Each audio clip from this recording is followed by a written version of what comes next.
In our headlines on this Friday afternoon, September 1st, here in South Korea. The Yoon administration imposes an 11th round of sanctions against North Korea, following the regime's most recent satellite attempt. Accordingly, a total of 54 related individuals and 51 relevant institutions are on South Korea's blacklist. President Seok-yeol is scheduled to attend a series of summits of the Association of Southeast Asian Nations and the Group of 20 in Indonesia and India next week that will focus on security and the economy. And also on the economy, Seoul's Trade Ministry says Korea saw a trade surplus for the third month in a row in August, with the balance tallied at $870 million. South Korea has taken punitive action against North Korean institutions and individuals in response to the regime's most recently failed satellite launch. Our defense correspondent Choi Min-jung starts us off. South Korea has slapped a new round of sanctions on North Korea in response to the regime's attempted launch of a spy satellite last month. The Foreign Ministry announced Friday that the sanctions target 5 individuals and 1 institution involved in the regime's nuclear and missile development and funding. This is the 11th round of sanctions put in place against the North during the Yoon administration. So far, a total of 54 individuals and 51 institutions have been put on the blacklist. Newly added to the list this time around is a North Korean company involved in Pyongyang's development of armed equipment and the export of IT personnel, as well as 5 company officials. The government says that by putting sanctions in place ahead of other countries, it demonstrates its strong will to lead the international community's efforts to block North Korea's development of satellites, drones, and nuclear weapons. The ministry stressed the sanctions come with support from Seoul, Washington, and Tokyo, as established during the recent trilateral summit, to further strengthen cooperation against North Korea. In coordination with South Korea and Japan, the United States on Thursday sanctioned 2 individuals and 1 entity involved in generating revenue for Pyongyang's development of weapons of mass destruction and ballistic missiles. The action targets 2 individuals, a North Korean and a Russian, who have directly supported or helped generate revenue for North Korean organizations that are linked to the development of WMDs, and a company owned by one of the individuals.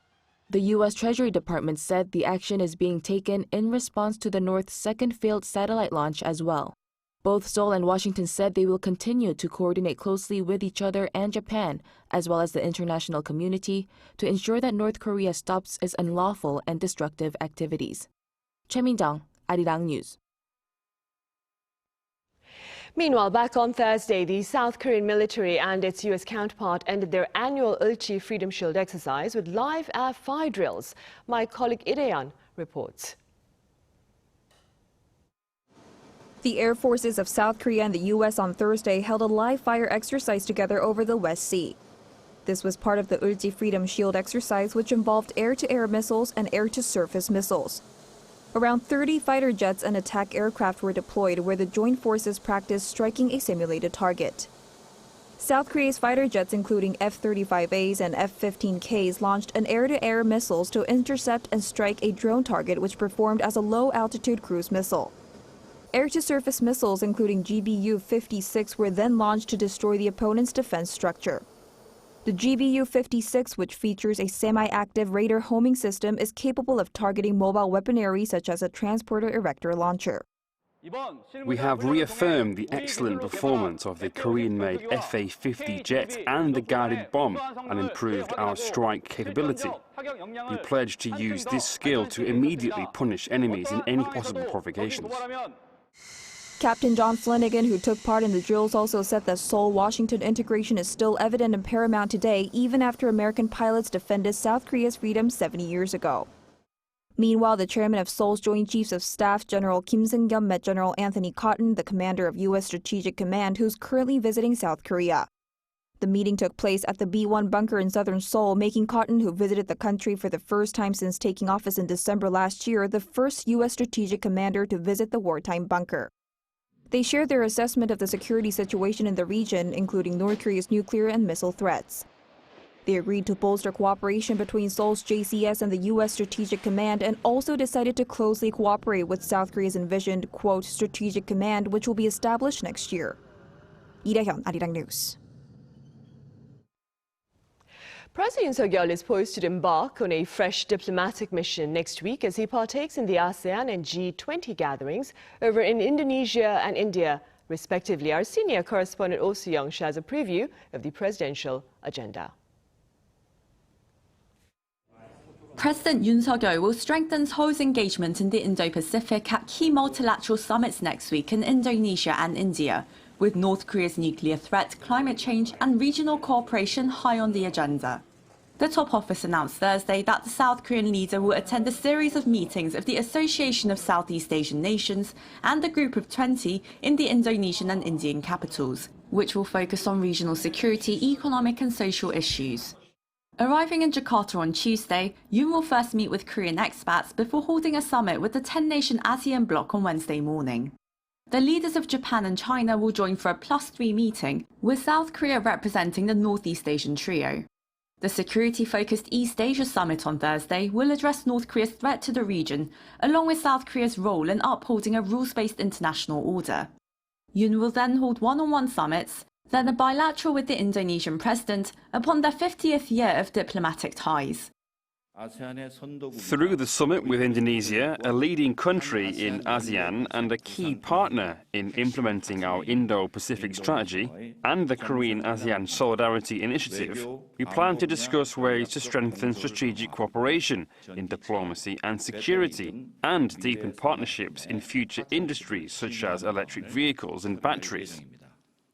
Resuming its multilateral diplomacy in New Delhi, Yoon will highlight Seoul's response plan to climate change and its growing role to bring peace and prosperity in the world as a global pivotal state. The leader will speak during the sessions of the G20, proposing greater support for countries vulnerable to climate change and stronger global cooperation for the transition to clean energy. Yoon will also emphasize the need to establish new global norms in a rapidly changing world, having presented the Digital Vision back in June for ethical standards on digital technologies. With ASEAN countries and India making up some 21% of South Korea's export markets, the top office says President Yoon will roll out economic diplomacy, encouraging active business and exchanges between future generations, particularly in the digital sector. We will strengthen cooperation in advanced industrial supply chains with Indonesia and the Philippines, whose electric vehicle and battery supply chains are closely connected with ours, while also discussing supply chain cooperation measures under the Indo-Pacific Economic Framework, along with 7 ASEAN countries in India. Amid questions over a possible bilateral with Beijing or a trilateral including Tokyo, a senior official indicated that such meetings are unlikely to happen next week. Oh Soo-young, Arirang News. And Defense Minister Lee Jong-sop sat down with his Polish counterpart Mariusz Błaszczak to address related collaboration. The talks took place on Thursday as part of Minister Lee's 4-day agenda in Poland. According to ministry officials here in Seoul, the two defense leaders sought to strengthen their security partnership and arms cooperation. Minister Lee was also briefed on preparations for the International Defense Industry Exhibition, which is set to open next week in the Polish city of Kielce, with South Korean companies also poised to take part. The Polish minister, for his part, shared plans of a Polish military drill in the near future, using the country's recently purchased South Korean defense equipment, including K2 tanks and K9 howitzers. In local news, the final regular session of the 21st National Assembly begins on this Friday afternoon to end on December 9th. The 100-day session will include the annual parliamentary inspection and interpellation, as well as a review of next year's budget proposal. The ruling People Power Party is expected to push for reforms in education, labour and pension, while the opposition Democratic Party places priority on countermeasures amid Japan's release of radioactive wastewater. This regular session is the last such meeting ahead of April's general election.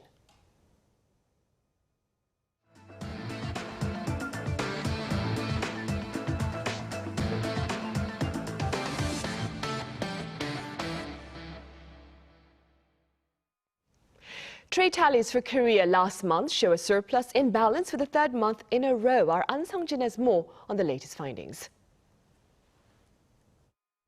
South Korea's trade balance saw surplus for the 3rd consecutive month in August. Preliminary data released by the Ministry of Trade on Friday showed that the country's trade balance last month was $870 million, with imports at just over $51 billion and exports at $51.9 billion. Imports fell by more than 22% on year as oil, gas, and energy imports dropped by more than 40%. The country's exports saw a decrease of 8.4% to $51.9 billion compared to the previous year due to a high base effect from high exports last August. A drop in the export prices for semiconductor and petroleum products also attributed to the drop. However, the decreasing export rate narrowed to a single-digit figure compared to the 16.4% on-year drop seen in July as auto exports increased for 14 straight months. By category, shipments of automotive parts, mechanical products, displays, and household electronic products all rose, while exports of semiconductors and petroleum and steel products all dropped on year. Compared to the previous months, however, semiconductor exports rose by 15%, reaching $8.6 billion, showing signs of gradual recovery. Outbound shipments to the United States and Europe jumped to a record high for any previous August as exports for automobiles and mechanical products sharply increased. Although exports to China and the ASEAN region declined following a drop in semiconductor prices, exports to Vietnam were back in the black with increased exports for displays. Trade Minister Ino stated that maintaining a surplus for the third straight month despite increased global interest rates, a sluggish semiconductor sector, and a slowdown in the Chinese economy was a commendable job. The government added that it plans to establish policies to vitalize trade by diversifying export products and regions. 안성진, Arirang News. Staying with exports, those of Korea's instant noodles hit a record high during the first 7 months of this year. According to the Korea Agro-Fisheries and Food Trade Corporation and the Korea Customs Service on this Friday, the value of ramyeon exports from January to July posted $522 million, up almost 18% on year. Officials point out it's also the first time the value has surged past the $500 million mark during that period. The latest finding is being linked to the popularity of K-culture. From cabbage farms to IT firms, foreign workers are becoming essential members of Korea's labor force, and pundits believe the trend will gain greater momentum in the near future amid the country's plunging birth rate. Our Isujin has this report. As South Korea's population continues to age and birth rates drop, its working age population is expected to decline at an increasingly faster rate. South Korea's working age population, which made up 71% of the total population in 2022, is projected to drop to 46.1% by 2070. This stands in sharp contrast to the global working age population projection, which will still be around the 60% range. In farms like this, where the labor is physically arduous, one local farm owner says foreign workers are already essential.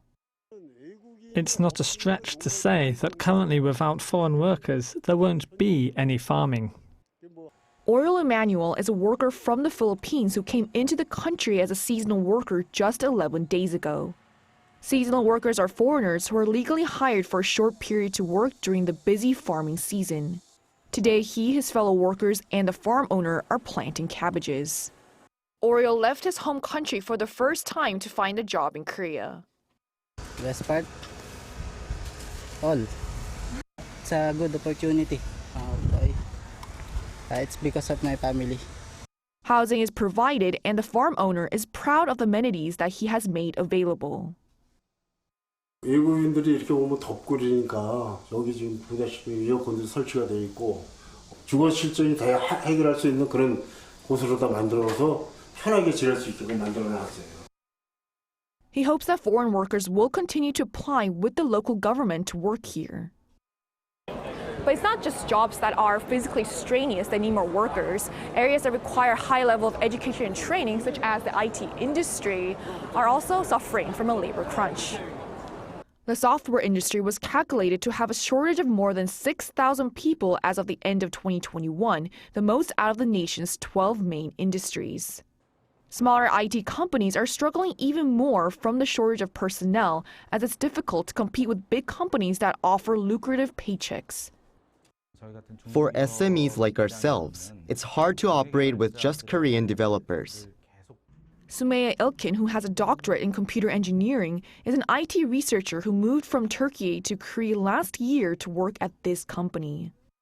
We have a strong relationship with Korea, kind of blood brother. So I'm curious about Korea because especially the metaverse and AI field in the Korea also is a kind of a rising star. Sumaya says she's not only satisfied with the work that she's doing in this company, but she's also grateful for how everyone has been helping her. I might have some misunderstanding about the jobs, tasks related to it, and these people passionately explaining us even with more details. Her manager says that she has surprised them with how quickly she adjusted and that she's now a crucial member of the company. Her ability to learn Korean as soon as she came here was astounding. We also learned a lot from her. There are still other IT companies looking to recruit experts from overseas. And job fairs like this aim to connect these companies to foreign job seekers. In Korea, at the moment, it is lack of, I think, human resources, is lack of engineers. There are IT experts from all over the world who are more than capable and ready to work. Now I'm pursuing my master's in computer science and engineering. I work with image processing. I'm looking for my job. College, it was in computer, like science and computer things, so that's how I felt like a little bit comfortable to come here and look for a job. The addition of foreign workers can not only ease the labor shortage, but also help companies in other ways, such as expanding into global markets. 이수진, Arirang News. Beyond borders, more than 70 people have been killed in a tragic blaze that broke out inside a rundown residential building in Johannesburg, South Africa, early Thursday. Our Isingjae has the latest. A 5-story building in central Johannesburg that was being used as informal housing caught fire Thursday, leading to the death of at least 74 people. According to local authorities, 12 of the dead are children. More than 50 others were injured in the massive blaze, as the fire is believed to have started at around 1:30 a.m. local time, when most of the residents were asleep. Responding to the news of the deadly fire, South African President Cyril Ramaphosa called it a great tragedy and said an investigation would help prevent a repeat of the incident. This incident calls on all of us, from the emergency services and other entities of government, to reach out to survivors, to help restore people's physical, psychological well-being, and to offer all material help and assistance to the residents affected by this. And I do hope that the investigations into the fire will enable communities and authorities to prevent a repeat of such a tragedy.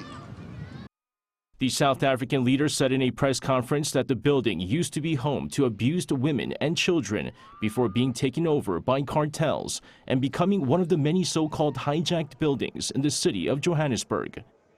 Ramaphosa explained those living in the facility were often forced to pay rent to gangs. Many other properties near where the blaze occurred also have houses deemed unfit to live in, as they lack running water, toilets, or a legal electricity connection. South Africa has suffered a housing shortage for many years, with an estimated 15,000 people estimated to be homeless in the city of Johannesburg alone. 이승재, Arirang News. A video of Wagner leader Yevgeny Prigozhin, reportedly taken just days before his death, shows him concerned about his safety. Now, in the clip, he says that he is okay, despite talk of being, quote, wiped out. He also claims to be in Africa in the weekend, in the second half of August, hinting that the video may have been taken on August 19th or 20th. Prigozhin was killed in a plane crash on August 23rd. The crash came 2 months after Prigozhin led a brief mutiny against the Kremlin. And the Kremlin, for its part, has rejected involvement in the crash. Back on the local front, on Thursday night here in Korea, many said goodbye to August and hello to September in a special manner, that is by making a wish upon a super blue moon. My colleague Song Yoo-jin covers this rare phenomenon. Brighter than a regular full moon, the super blue moon rose for the first time in 5 years on Thursday, shortly after sunset. What exactly is a super blue moon? Supermoon is a full moon at the closest distance from the Earth, so it is larger and brighter than a standard full moon. Blue moon is the second full moon on the one calendar month. According to NASA, a supermoon is about 14% larger and 30% brighter than a micromoon, a full moon at the farthest point in its orbit around the Earth. And it's worth noting that a blue moon is not actually blue. As Dr. Cho said, it signifies a second full moon within a single calendar month. A full moon generally occurs once a month, but because a moon cycle is 29.5 days, a full moon falls twice within the same month every 2 to 3 years. Around 25% of all full moons are supermoons, and only 3% are blue moons. So a super blue moon, which has both of these uncommon traits, is more exceptional. So it's almost 9 on a weekday morning, but as you can see, hundreds of people have gathered here at the Gwacheon National Science Museum, south of Seoul, to see the rise of the super blue moon. Now that's because if you lose this chance, you'll have to wait almost 14 years. All you had to do was look up into the sky. Adding to the view was the appearance of the planet Saturn to the upper right of the moon. That's because Saturn was in its closest position to the Earth a few days ago. These celestial displays illuminated not just the sky, but also sparked excitement among visitors. And it was really cool because no one knew where the moon was until it started coming up over the mountain. And then seeing it through the telescope was amazing. You could see all the craters, and the cloud was covering the moon. It was really cool. I wished for my family's well-being while looking at the moon. I hope my kids are always healthy. I hope I no longer fight with my sister. The next super blue moon is set to come in January 2037. Song Yoo-jin, Arirang News.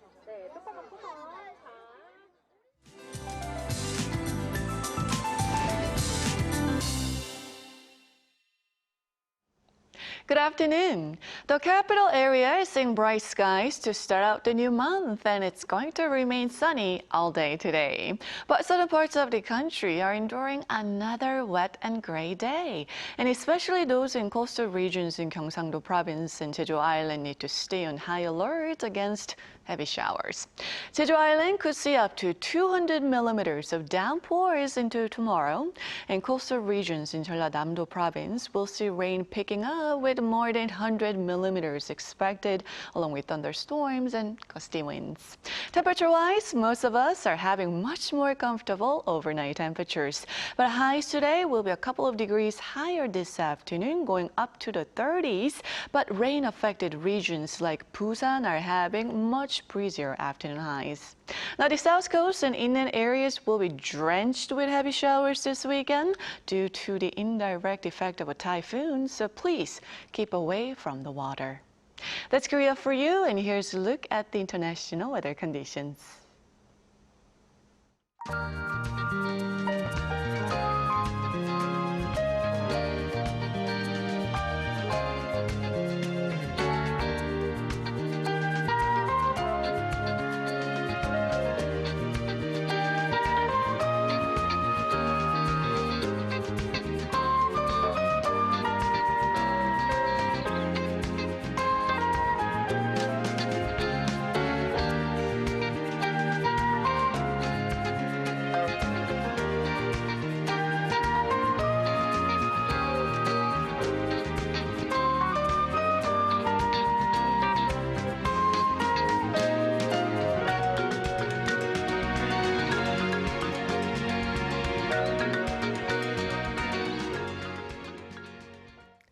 And that ends Friday's afternoon newscast. But do stay tuned for our panel session coming up next. Thank you for now.